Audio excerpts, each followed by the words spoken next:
ایک کسان نے مردہ سور ایک سوکھے کنویں میں پھینک دیا۔ تھوڑی ہی دیر بعد 70-80 چوہے اس سور کی بدبو کی وجہ سے کھینچ کر کنویں میں کود پڑے۔ ان کے لیے یہ بڑی آسان غذا تھی، انہوں نے مل کر سور کو کھا لیا۔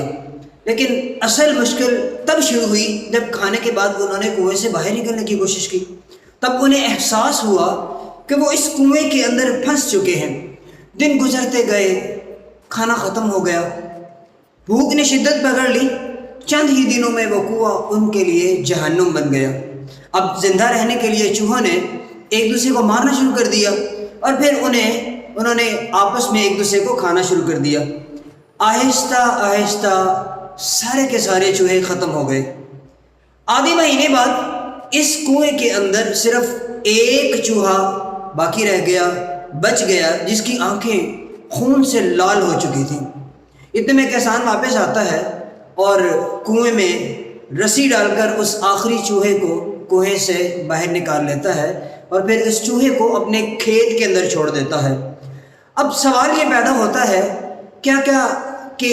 کیا کسان کو اس چوہے پر رحم آ گیا تھا جو اس نے اس چوہے کو کنویں سے باہر نکال کر اپنے کھیت میں چھوڑ دیا؟ حقیقت یہ نہیں تھی، بلکہ حقیقت کچھ اور تھی۔ اور وہ حقیقت کیا تھی؟ حقیقت یہ تھی کہ وہ چوہا مکمل طور پر بدل چکا تھا۔ وہ اپنی ہی جنس کو کھانے کا عادی ہو چکا تھا، اس لیے اب وہ اناج نہیں کھاتا تھا۔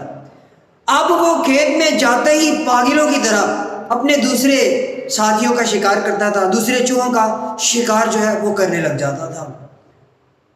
جناب محترم ناظرین کرام، اسے ڈیوائڈ ٹریپ کہتے ہیں، اور یہی ہے اصل جہاں اوپر بیٹھے لوگ کبھی خود نہیں لڑتے، بلکہ ایسا ماحول بنا دیتے ہیں کہ نیچے والے لوگ آپس میں لڑ کر ختم ہو جاتے ہیں۔ ایسا ماحول کریٹ کرتے ہیں کہ وہ ایک دوسرے کو لڑ کے ختم کر دیں۔